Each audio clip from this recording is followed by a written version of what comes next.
All right, gang, Jesse over here at AC Auto Repair. Just wanting to show you one of the things that we're seeing in our shop.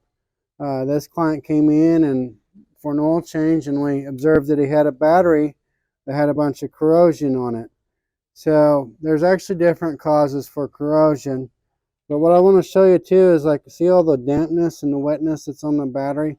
That's indication that battery acid is leaking out of the battery, and that's actually what's causing the corrosion in this particular instance.